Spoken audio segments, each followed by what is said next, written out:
You're in the high school gym, the whole school's there.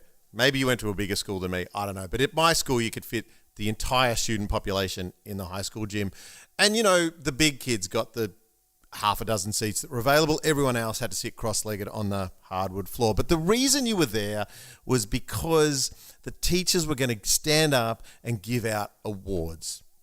And for some reason, when you're little, you're like, an award! It's a piece of paper with a star on it, a smiley face, and maybe a scratch and sniff sticker. And it says something like, Good Citizen Award. You don't really know what that means. You just know that at some point, someone's going to get called out from your class and you're going to walk up in front of the student body and receive a certificate. For some of us, that was the most exciting thing in the world. For others of us, it was the most terrifying thing in the world. Probably everybody wanted the recognition. Not everybody wanted to stand up in front of everybody and say thank you. But either way, you could go home to your family and go, I got this thing. I got this thing. And it kind of solidified in you that you'd done something good, something special had happened. And the way that the leadership of your school decided to do that was by handing you a small, possibly A5 piece of, 250 GSM card. Sorry, I like talking about the thicknesses of paper. What about you? I'm old. But here's the deal. You would have these awards and somebody would stick it on the fridge. And it would last on the fridge or wherever it was until, I guess, it fell off, the dog ate it, or the next kid came home with a better award. There was something special about recognizing something that you'd achieved. And as I look back on those moments, I realized that they weren't really that special in adult world, but they were so exciting for you as a child. And now as a parent, I sometimes get to go to those school assemblies where the school has forewarned me, hey, your child is going to get a blah.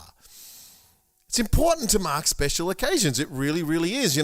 Birthdays are an obvious one, the present you're looking forward to or the friends you're going to invite over. Christmas is obviously massive and completely confusing all at the same time. Graduations, awards days, baptisms, weddings, all of those things are really special and we need to learn how to mark them well. But for a lot of us as parents, they are exhausting things to think about, to prepare for. And all you're really trying to do is mark an occasion for a child so that they remember that something special happened on that day and they were the special person in that picture.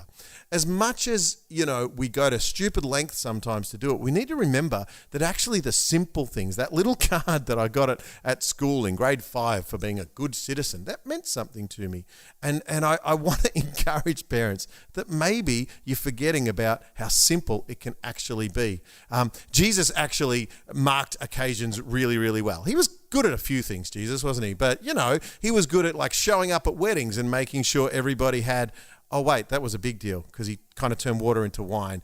He kind of fed 5,000 people at a meal one day and he kind of celebrated with people at their dinner tables when they came to faith. But either way, they're the big moments. I think sometimes we forget that most of the moments, even for Jesus and his disciples, were walking along the road when something was said. Oh, you have great faith. You have been called. You have been actually designed. Peter, on this rock, I will build my church. Those kind of things were just moments in time, but they were marked and they were special. So as much as Jesus kind of blew the roof off with a lot of the big things that we remember and we look at those things and go, wish we could replicate that, I actually think we need to look a little closer at some of the micro moments and maybe think about what it was to just walk alongside and hear those ideas and those thoughts of what we could be in the future. So, as much as Jesus kind of blew the roof off the place with some of those giant things, I think the consistency of what we can learn from him walking alongside with his disciples and other people around him was that there were smaller, simpler things that were done consistently to celebrate who they were and what they were going to be. I think maybe we could spend some time unpacking what it is to celebrate the little things together. I'm Justin. This is Father Figure.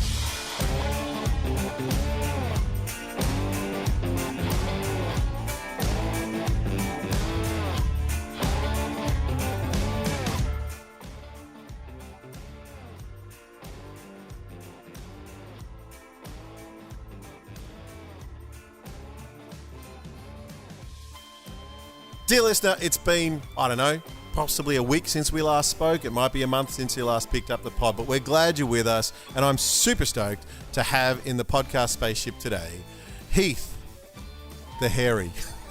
Hairy Heath. Yeah, let's roll with that. Hairy Heath. I was trying to make some sort of mystical spaceship sound with it. Yeah. But, Your storytelling. It's just building an image in your mind, isn't it? Right. You can see the spaceship when I go, ooh, Or a ghost. or a ghost. Or just Yep. a A weird old guy making a whistling noise. Okay, over to the sound effects guy, Heath McSullivan in the house. Best special event that you remember from your childhood? What do you reckon? Oh, great question, isn't it? Best special event as a child.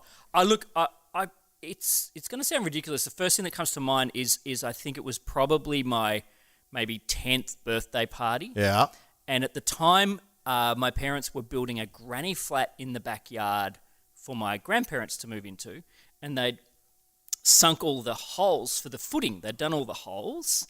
And I'm getting excited already. I'm getting excited. Don't get too excited. Come on. But I remember Mum and Dad hiding all these chocolates. All the friends came around and hid chocolates down these holes. Yeah. But nobody had long enough arms to be able to get them.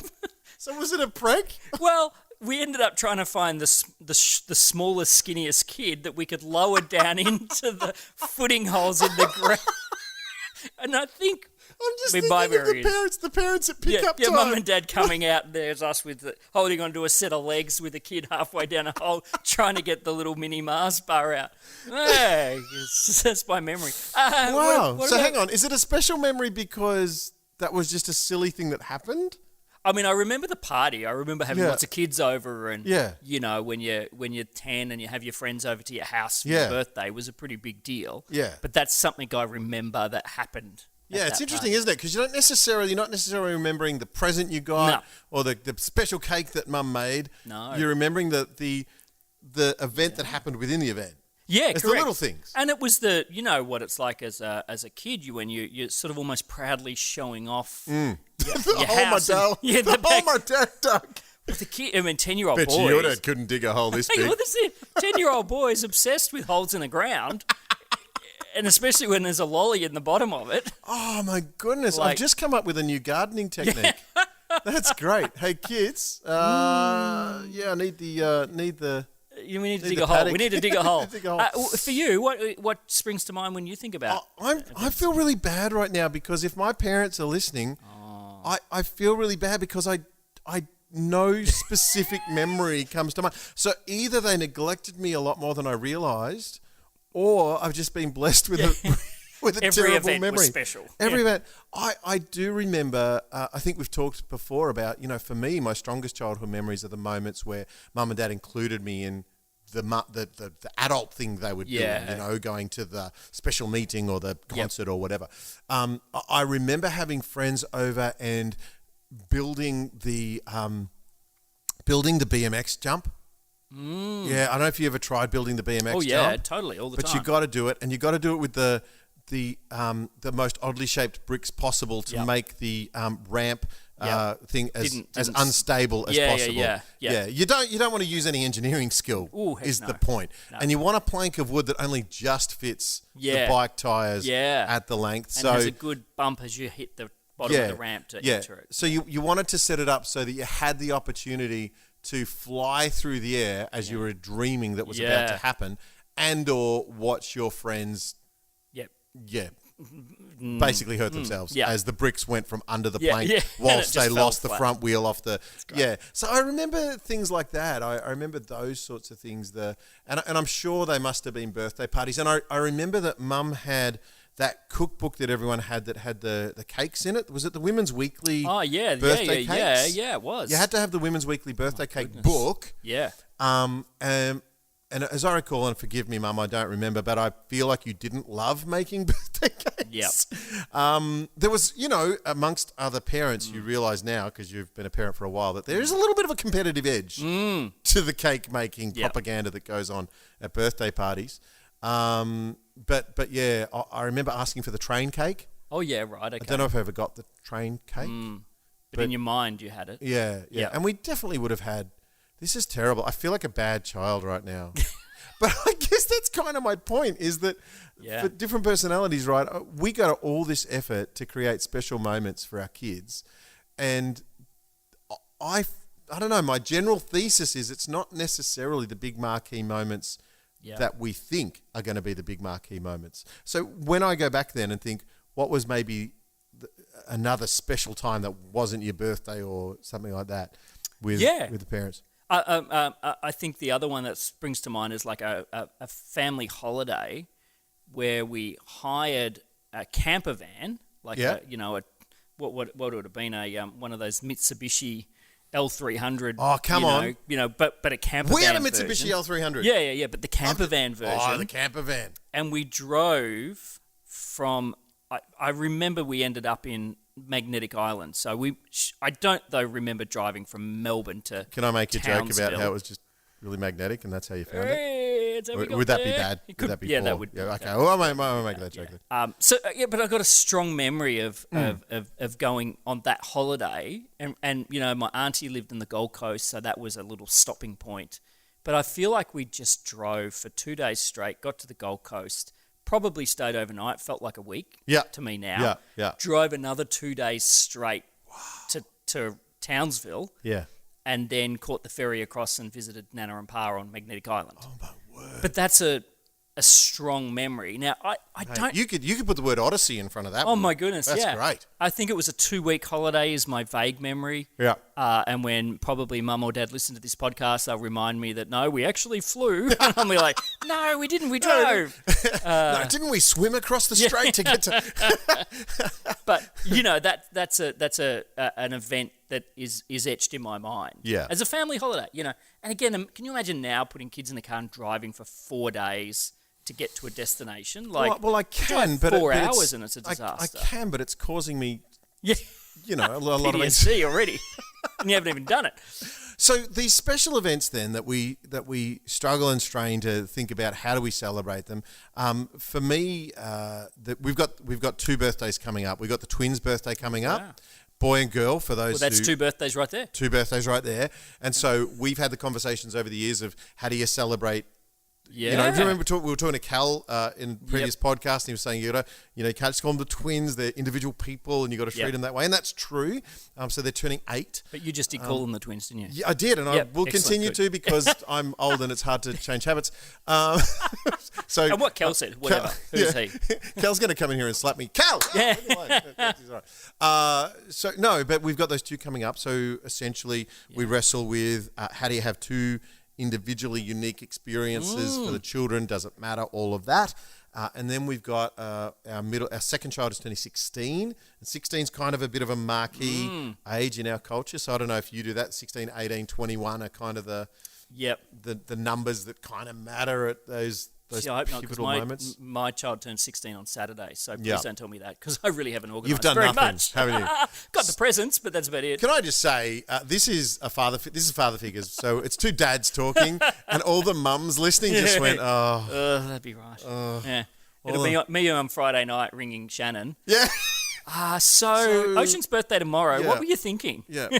This is my theory of how the budget gets blown out. So you start with, we'll treat this sensibly. Yeah. But then you realise that 20 minutes before the kid comes home from school, you haven't done anything, so you just spend $300. Yeah, it's so true. Oh my goodness. All the dads listening just went, oh, wow. Yeah, you do that too. We went to Coles. Yeah. We bought the most expensive cake we could find because it... And then went down the lolly aisle and just tipped it all in. Yep. And then we were like, sure, I'll buy that thing at whatever, at EB Games. Yeah. Whatever. Oh, man. I'd hate to think what I've actually spent on birthdays because I'm not organised. Yeah. Well, I've done all right this time round. Yeah. We're digressing slightly, but special event, 16 on Saturday. Okay. He wanted to go and see Batman showing at the Princess Theatre, I think, with the Melbourne Symphony Orchestra playing the score. Yeah. So he's got 2 tickets for that, which he wanted to see that. Nicely it's done. a 1989 Batman too. So the Michael Keaton Batman. Yeah. It's the Danny Elfman. Danny Elfman's orchestrated. Yeah. So it's the good one. Yeah. Come on. And it wasn't a great film, but Danny Elfman's score. Yeah. It's spectacular. Yeah. We're going back to the The guy that wrote The Simpsons, for all those who were listening along. There you go. Well done. Thank you. So then the other thing that I've got him, because he just decided he's quite musical. Mm-hmm. He's started playing the drums and has taught himself to play drums. Got an electric kit? No, got my old drum kit. You've got the acoustic kit set up. Mm-hmm. Oh, but can we just stop and pray? Well, my second child has been playing that for the last couple of years. Yeah. So it's already been noisy. Now it's extra noisy. Oh, wow. For longer periods of time. But he's also started playing guitar. Nice. And he's only got my old acoustic guitar. Yeah. So I've gone out to eBay, I went out to Marketplace and bought an electric guitar and a little PV guitar amp. Dear listener, can we just stop for a second and replay what my darling Heath just said, which was, I went out to Facebook Marketplace. And that's where I was wondering, where's the Marketplace? It was 4 a.m., wasn't it? And you were like, I got to get a guitar. I'm not paying full price. It's like, I'm going out. Where should we go, kids? Yeah, let's go to Marketplace. Let's go online. It's, what is it, Michael Scott's famous line in The Office of, can somebody ring the people from YouTube? They need to come and film this. It's like, so anyway. So you went out. Good for you. I'm just proud that you got out of, I've got out of the house. bedroom. You went to the dining room to go to Marketplace. Yeah. No, but then I had to go and pick it up. Oh, you did? That's the thing. And was it as advertised? Yeah, pretty good. Oh, well done you. Yeah, both of them were. But two separate locations. Okay. So there's a bit Sorry, of you went somewhere involved. for the strings and somewhere for the guitar? No, the guitar and the amp. Oh, the guitar and the amp. You've got a little PV guitar amp. So. PV. I can't Beautiful. handle PV. Yeah, when it's $50 or something. No, it's good. It's good. I'm happy. Oh, so anyway, that's a special event coming up this weekend that we'll celebrate. And you've got 3 birthdays. Yeah, we've got 3 birthdays, and they're kind of significant in that the twins are still at that kid age where, it's the Seinfeld bit. We gather their friends and tell them these are your friends. Yeah. and at 16, it's more existential. Who are my friends? Yeah. It's so true. It's more of it can cause a lot of anxiety for the child. And so that's the other thing we're always navigating is special events create different feelings for different children. So for a couple of my children, it's like, this is the most exciting thing ever. For a couple of them, it's like, please don't even, I don't want to talk about. But we also intuitively know if we don't mark the occasion, they will be saddened. Yeah. For me, personally, I don't like marking the occasion myself. So I don't know why. Same. Birthday's coming up, and Jodie will say, "What should we get you?" And I'm like, "How about How about we hang out?" I don't care because you buy everything outside of your birthday. I think so. I think adulting takes you away from the joy of moments. Moments. It really does. I was looking forward to getting that because you can go and get it. But isn't that why, even as adults, we need to admit we can do this for one another? Those little award moments, those little moments at work. Why do workplaces have employee of the month? Or it doesn't mean anything. But it gives you that little somebody noticed, somebody saw me. We have here at 89.9 The Light, we have an award called the Stellar Award, which is you've done something. Sorry, surely every time you're at the back going, come on, you were all dancing like Elaine. Stella! Can't you hear me yell? Oh yeah, is that why? That was the Simpsons reference. I actually went Seinfeld. Sorry, we date ourselves every time. There's a Seinfeld episode where Elaine Stella, yell Stella. Yep. And then the Simpsons take it. They do the streetcar episode where Ned Flanders plays the lead role. I don't know why we're mentioning all this, but anyway. So we have a Stellar Award, which, to be fair, Cam Want, who is on air here, one of the on-air announcers, I usually vote for him in the Stellar Award for turning up to work. So it's usually just, thanks, mate, you've turned up to work. You should be part of the award system. So basically, turning up as an adult, he gets an award. You get an award. Yeah. Even though we're paying him, I'm sure, but it's irrelevant. We think we are. But there's something in that award thing, isn't there? Absolutely. Yeah. Marking the occasion. So I think as a dads often will express that they don't feel celebrated and they don't feel seen. It's a fairly common conversation amongst men that feel like they're pouring out of themselves and not receiving much back. Yeah. So one of the ways I try and negate that feeling, because it's kind of a bit about, hey, it's not about you anymore, and you're Yeah. coping with that all Yeah, through your yeah, life. yeah, yeah. As we get older, we still think we could play in the AFL and the NBA, and the boys never let go of those dreams. There's still, isn't there? I remember being at the foot. I'm an avid footy fella. Yeah. Used to go every week, and I remember when I was about 35, sitting in. I used to sit almost on the boundary line, right by the fence. Yeah. And I remember when I was 35 going, I don't reckon I could do that anymore. Now, I couldn't do it for the previous 15 years either, but at 35... no point in your life was that a possibility. Exactly. But there's still possibility. So we still have our own dreams, and adulting is a lot about letting go of the unrealistic stuff, that energy can be focused on your child. And some of the things that you can do together actually will give you just as much of a kick as you achieving things uniquely by yourself. Yep. So I think sometimes marking the occasion, and that's why you see we're going to the rock climbing place for my kid's birthday. Yeah. But the dad is up the wall with the kid, Yeah. and it's an experience that we share together, and we mark time, and we say, let's enjoy each other's company. Yeah. So that seems to be what it's about in the end. Yeah. I think a good example on the weekend. I'm where I live. I live a little bit rural, and I'm in the CFA, so the Country Fire Brigade, and we had our brigade awards night, which is literally an awards night to give to people that have done great things in the brigade or been in for 10 years. Please tell me that the guy who wins the big award gets like a fire hose salute, like they do for the airplanes as they come in. As they walk up on the stage, we've all got little fire hydrants and we're just squirting them with foam. I want to go to that awards. Oh, I'm so going to add that into next year's award night. Do it. So it was Saturday night, and I, for a bunch of reasons, was only took my youngest child, who's 8, and he'd been sick on and off during the week, and the reason that's why the other kids didn't come. Anyway, the awards night's going on, literally, and he's like eating a bowl of ice cream, chicken nuggets, and whatever, and he's going, "Dad, my tummy feels really sore." In the awards night, I just hear him go, "Oh no, I think I'm going to vomit." Oh no. Thankfully, because he had been sick, I had a sick bag. You got, look at you, prepared. In my pocket. Of course. Literally, I had it in my pocket. Ex-paramedic in me. Wow. Had it in my pocket. And I was not sitting next to him at the time. I was actually on another table. He was on the one over. And he just looks over in the middle of the awards and goes, "Dad, I'm going to vomit." And I'm like, uh-oh, he's serious. Yeah. So I race over with the bag and shove it under his mouth, and he fills the bag while the awards night is going on. And I'm like, and you can see people on the table that don't have kids that are like, "I'm going to look away," or "I'm going to vomit." It's like almost that stand by me where everyone's going to start. So I'm like trying to shuffle him out of the room while he's vomiting into the bag. Yeah.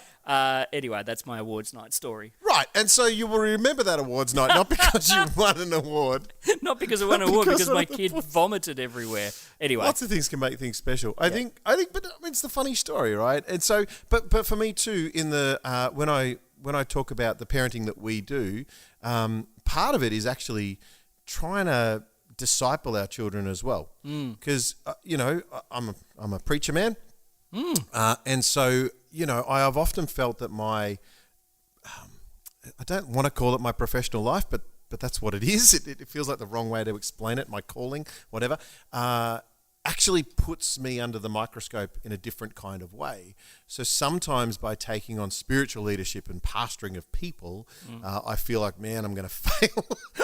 There's a lot of ways I can fail here. Yeah, you guys should all live like this except me. Yeah, exactly. So if you ever hear me give a sermon, you'll hear me say something like, "I preach to myself, and if you get something out of it, that's great." Yeah. Because I want to start there. But with our kids, it's been fascinating to watch them pick up on the faith that we have. And one of the great moments I remember was my son, who's now 18, he was 13 at the time, said, "Dad, I want to get baptized." And we hadn't talked. He said, "Can you tell me about it?" And it was one of those moments where I went, "Oh, wow, that's making sense to you. What a beautiful thing." And we don't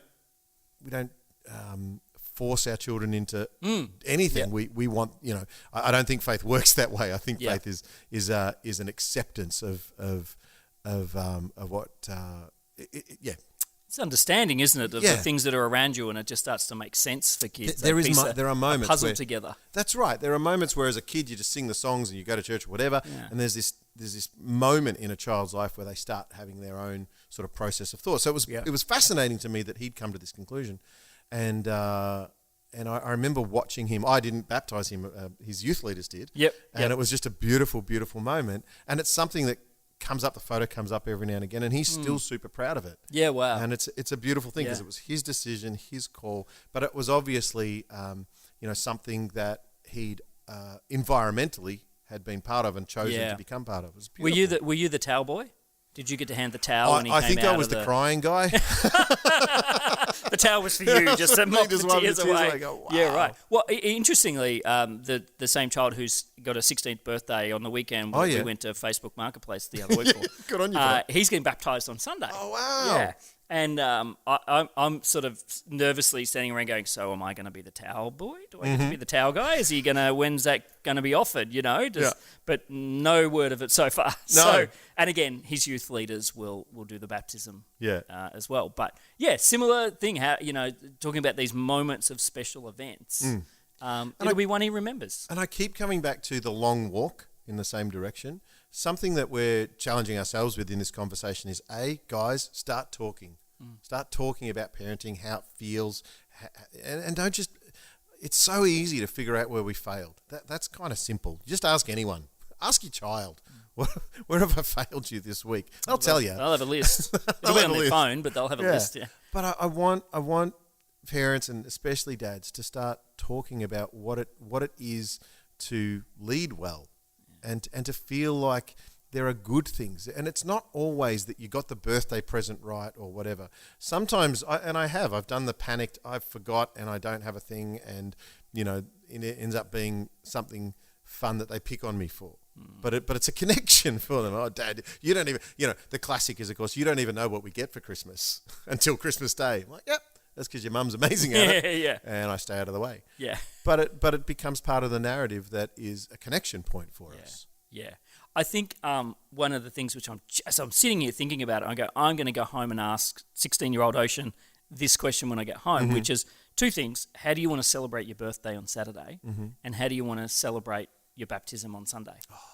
It's the best way to do it. I'd never thought of it until sitting here now going, oh man, that seems like the bleeding obvious, doesn't it? As a parent, how do we ask them, what do you want in this moment? Yeah. What's the best way we can celebrate this with you? I had a very anxious teenager recently, and just a couple of nights ago, and I thought of all the things I could do in the moment to talk him through it. Yep. And then it was like a little God moment where it was like that little nudge. It's like, just go for a drive. And so we got in the car and we drove, and you're driving. I don't have a plan yet. I don't know what we're doing yet. And we drove past a car wash. It might have been like 10:30 at night. Yep. Because he couldn't sleep. Went past a car wash. I said, "Do you want to wash the car?" He goes, "Yeah, all right." Because I have this memory of Dad letting me use the high pressure hose. The high pressure hose. Fantastic. High pressure hose, and I thought, how simple is that? Yeah. Let's go. Cost you $2. Let's just go use a high pressure hose. Yeah. And by squirting the car with water and soap, we got to talking. Yep. It was the thing that allowed me to not have the direct eyeball to eyeball. Yeah. Tell me how you're feeling and let's fix that. Yeah. Because I can't. That's the point. Let's go and make a moment of this. And I guarantee you that those moments will be remembered often more than which cake you made for the birthday party or whatever. Because sometimes Christmas is the highest pressure day of the year. Yeah. Where the kids are aware that the parents are... Yeah, the expectation is enormous. And so the parents are stressed about whether the kid's happy with the present, whether the in-laws are happy with the way you visited, whether you got to the right home and did the right thing. Everyone's just hanging out for Boxing Day, let's be honest. Yeah, that's right, yeah. Yeah. Are we there yet? Let's sleep in. Yeah. But those moments are super, super important. And I am reminded of the way that Jesus walked alongside with his disciples, and they did ask dumb questions like, who's the greatest amongst us? And he would say things like, the least of you. That's who the greatest is. Who's going to get this job or that job? And Jesus would often say, just keep walking alongside. There'll be something for you along the way, along the journey. And there were big things like, Peter, you'll be the one on the rock on which I build my church. That was kind of a big deal, but it was also a burden. Sometimes when we're speaking future into our children, we're actually speaking of the burdens they're going to carry, not necessarily the blessing that it will be. We just know that as a child, as a parent, sorry, you're trying to help your child stay as light as possible for as long as possible. I just don't want you to have to carry the burden for as long as possible. But I'll be there when the burdens get too hard. And I'll be there late at night and in the morning, and I'll be there at ED, and I'll be there when I need to be there. And sometimes there will be cake. Dear listener, I hope you've heard something that was helpful today. If you haven't, just, I don't know, write us an email and send it to the complaints department. But, oh, by the way, I should say, we have loved doing this podcast so far, and if you love it and you want to help other people hear it as well, would you just click a number of stars and write something about the podcast on your chosen podcasting platform? That would be great. Dr. Heath McSullivan, it's been grand. It's always a pleasure. I look forward to celebrating you with cake soon. Goodbye, Pastor Michael. Justin Michael Gall. Is that what we call you? Justin Michael Gall. I think when I'm a pastor, I have to be Justin Michael Gall. Yeah. Because you can't just be Justin Michael. Yeah, he's a whole different guy. That's it. Yeah. And then Gus, who the heck's that guy? Oh gosh, Pastor Gall. Pastor Gall. There's something in that. Yeah, and I think now you owe me a tithe. I don't know if that's funny or not, but let's leave it there. Okay. See you next time on Father Figures.